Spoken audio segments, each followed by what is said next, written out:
ಗುಣಧರ್ಮಗಳಲ್ಲಿ ವ್ಯತ್ಯಾಸ. ಕನ್ನಡದಲ್ಲಿ ನಾಮಪದ, ಕ್ರಿಯಾಪದ ಮತ್ತು ಗುಣಪದಗಳೆಂಬ 3 ಮುಖ್ಯ ಪದವರ್ಗಗಳಿಗೆ ಸೇರುವ ಪದಗಳಿವೆ ಎಂದು ಹೇಳಲು ಮೇಲೆ ಸೂಚಿಸಿದಂತೆ ಅವು ವಾಕ್ಯಗಳಲ್ಲಿ 3 ಬೇರೆ ಬೇರೆ ಕೆಲಸಗಳನ್ನು ನಡೆಸಿಕೊಡಬೇಕಾಗುತ್ತದೆ ಎಂಬ ವಿಷಯ ಆಧಾರವಾಗಬಲ್ಲುದು ಮಾತ್ರವಲ್ಲ, ಈ 3 ಪದವರ್ಗಗಳಲ್ಲಿ ಸೇರುವ ಪದಗಳು ಕನ್ನಡದಲ್ಲಿ ಬೇರೆ ಬೇರೆ ರೀತಿಯ ಗುಣಧರ್ಮಗಳನ್ನು ತೋರಿಸುತ್ತವೆ ಎಂಬ ವಿಷಯವೂ ಆಧಾರವಾಗಬಲ್ಲುದು. ಇವೆರಡಕ್ಕೂ ನಡುವಿರುವ ಸಂಬಂಧವೇನೆಂದರೆ, ಈ 3 ರೀತಿಯ ಪದಗಳು ತೋರಿಸುವ ಗುಣಧರ್ಮಗಳು ಅವು ವಾಕ್ಯದಲ್ಲಿ ನಡೆಸಬೇಕಾಗಿರುವ ಬೇರೆ ಬೇರೆ ಕೆಲಸಗಳಿಗೆ ಸಹಾಯಕವಾಗುವಂತಹವುಗಳು. ಕನ್ನಡದಲ್ಲಿ ನಾಮಪದ, ಕ್ರಿಯಾಪದ ಮತ್ತು ಗುಣಪದಗಳನ್ನು 3 ಬೇರೆ ಬೇರೆ ಪದವರ್ಗಗಳಲ್ಲಿ ವಿಂಗಡಿಸಬೇಕೆಂಬುದಕ್ಕೆ ಆಧಾರವಾಗಬಲ್ಲ ಈ ಗುಣಧರ್ಮಗಳನ್ನು ಕೆಳಗೆ ಸ್ವಲ್ಪ ವಿವರವಾಗಿ ಪರಿಶೀಲಿಸಲಾಗಿದೆ. ನೇರವಾದ ಬಳಕೆ. ಸಾಮಾನ್ಯವಾಗಿ ಪದಗಳು ತಮ್ಮದೇ ಆದ ಕೆಲಸಗಳನ್ನು ನಡೆಸಬೇಕಾದಾಗಲೆಲ್ಲ ಯಾವ ಪ್ರತ್ಯಯವೂ ಸೇರಿರದ ಪ್ರತ್ಯಯರಹಿತ ರೂಪದಲ್ಲಿ ಬರುತ್ತವೆ. ಆದರೆ ಬೇರೆ ಪದವರ್ಗಗಳಿಗೆ ಸೇರಿದ ಪದಗಳ ಕೆಲಸಗಳನ್ನು ನಡೆಸಬೇಕಾಗಿ ಬಂದಾಗ ಅವು ಬೇರೆ ಬೇರೆ ರೀತಿಯ ಪ್ರತ್ಯಯಗಳೊಂದಿಗೆ ಸೇರುವುದರ ಮೂಲಕ ಸಿದ್ಧವಾದ ಪ್ರತ್ಯಯಯುಕ್ತ ರೂಪಗಳಲ್ಲಿ ಬರುತ್ತವೆ. ಕನ್ನಡದಲ್ಲಿ ಈ ರೀತಿ ಪ್ರತ್ಯಯರಹಿತ ರೂಪದಲ್ಲಿ ಬರಲು ಪದಗಳಿಗೆ 3 ಬೇರೆ ಬೇರೆ ಸಂದರ್ಭಗಳಿವೆ. ಈ ವಿಷಯವನ್ನು ಕನ್ನಡದಲ್ಲಿ ನಾಮಪದ, ಕ್ರಿಯಾಪದ ಮತ್ತು ಗುಣಪದಗಳೆಂಬ 3 ಬೇರೆ ಬೇರೆ ಪದವರ್ಗಗಳಿವೆ ಎಂಬುದಕ್ಕೆ ಆಧಾರವಾಗಿ ಕೊಡಬಹುದು. ಉದಾಹರಣೆಗಾಗಿ ನಾಮಪದಗಳನ್ನು ವಿಭಕ್ತಿ ಪ್ರತ್ಯಯಗಳೊಂದಿಗೆ, ಕ್ರಿಯಾಪದಗಳನ್ನು ಕಾಲವಾಚಕ ಪ್ರತ್ಯಯಗಳೊಂದಿಗೆ ಮತ್ತು ಗುಣಪದಗಳನ್ನು ನಾಮಪದಗಳೊಂದಿಗೆ ಇಲ್ಲವೇ ಕ್ರಿಯಾಪದಗಳೊಂದಿಗೆ ನೇರವಾಗಿ ಬಳಸಲು ಸಾಧ್ಯವಿದೆ.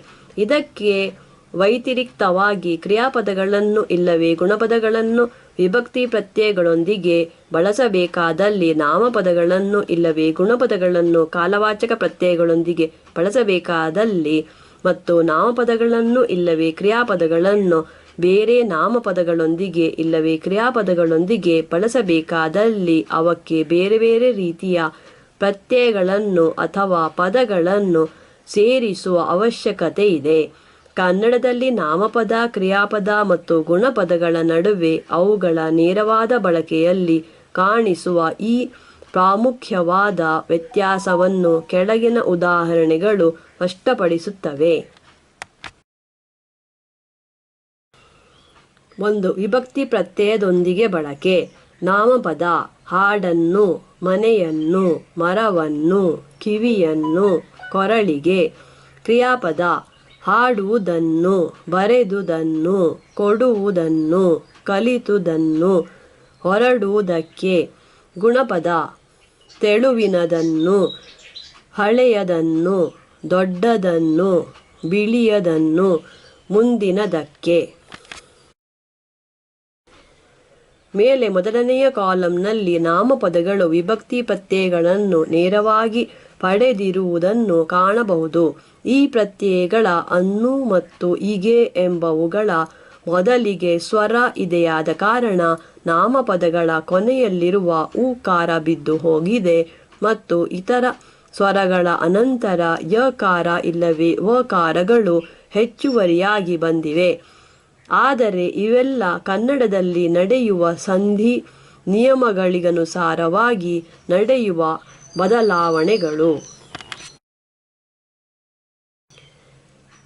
ಕ್ರಿಯಾಪದಗಳು ಈ ಪ್ರತ್ಯಯಗಳೊಂದಿಗೆ ಬರಲು ಅವುಗಳೊಂದಿಗೆ ಸಮಯವನ್ನು ಸೂಚಿಸುವ ವ ಇಲ್ಲವೇ ದ, ತ ಎಂಬ ಪ್ರತ್ಯಯವು ಮತ್ತು ಪುರುಷ, ವಚನ ಮತ್ತು ಲಿಂಗಗಳನ್ನು ಸೂಚಿಸುವ ಉದ್ ಎಂಬ ಪ್ರತ್ಯಯವು ಬರುವುದು ಅವಶ್ಯ ಎಂಬುದನ್ನು ಎರಡನೆಯ ಕಾಲಂನ ಉದಾಹರಣೆಗಳಿಂದ ತಿಳಿಯಬಹುದು.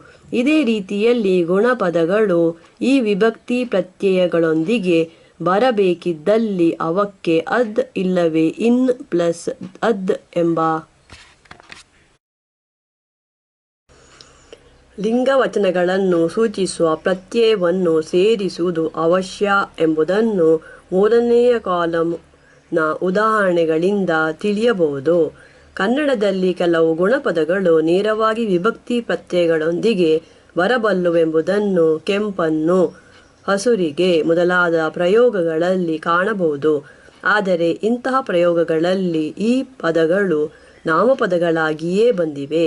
ಇಲ್ಲಿ ಅವಕ್ಕೆ ಸೊನ್ನೆ ಪ್ರತ್ಯಯವೊಂದನ್ನು ಸೇರಿಸಿ ನಾಮಪದಗಳನ್ನಾಗಿ ಬದಲಿಸಲಾಗಿದೆ ಎಂದು ಕಲ್ಪಿಸಿಕೊಳ್ಳಲು ಸಾಧ್ಯವಿದೆ.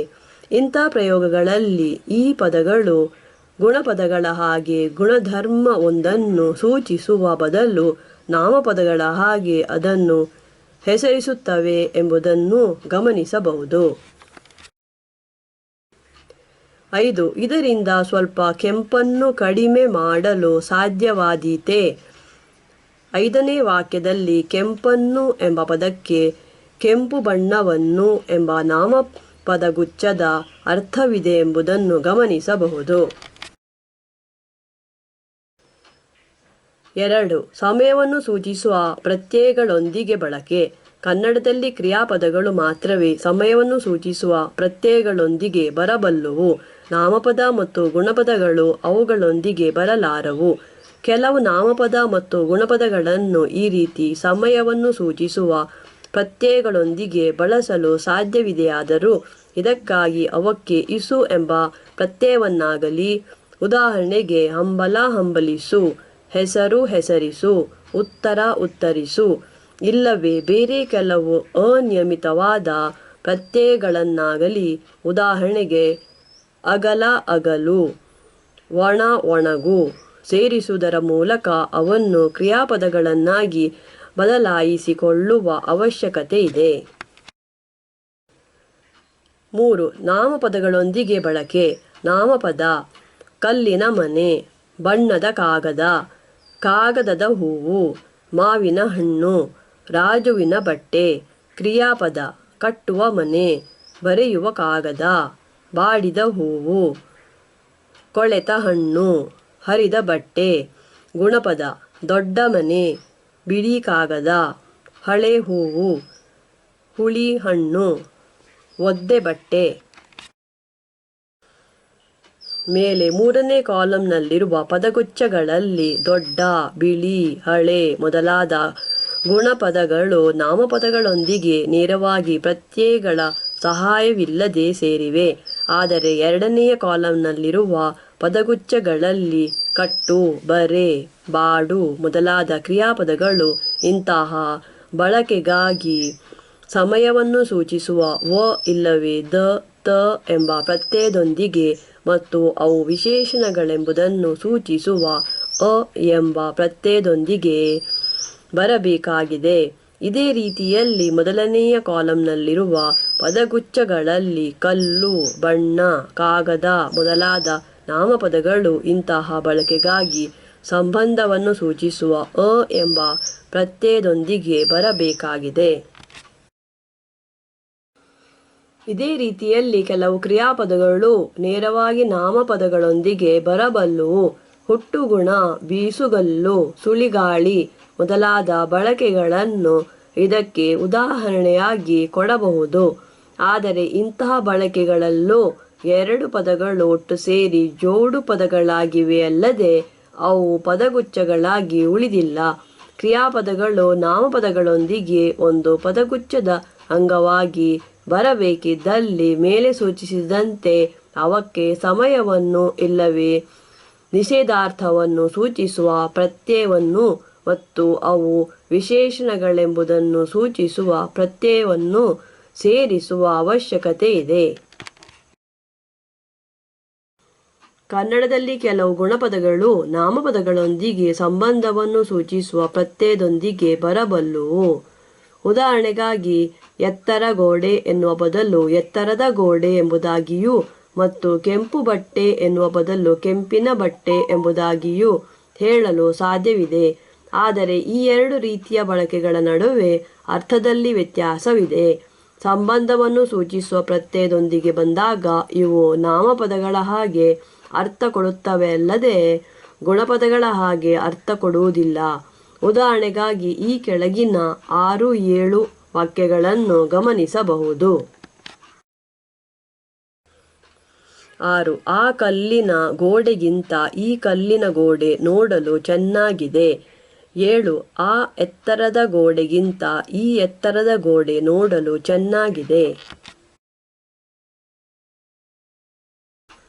6ನೇ ವಾಕ್ಯದಲ್ಲಿ 2 ಬೇರೆ ಬೇರೆ ರೀತಿಯ ಕಲ್ಲುಗಳಿಂದ, ಉದಾಹರಣೆಗೆ ಕಗ್ಗಲ್ಲಿನಿಂದ ಮತ್ತು ಮೂರಕಲ್ಲಿನಿಂದ ಕಟ್ಟಿದ ಗೋಡೆಗಳನ್ನು ಹೋಲಿಸಲಾಗಿದೆ.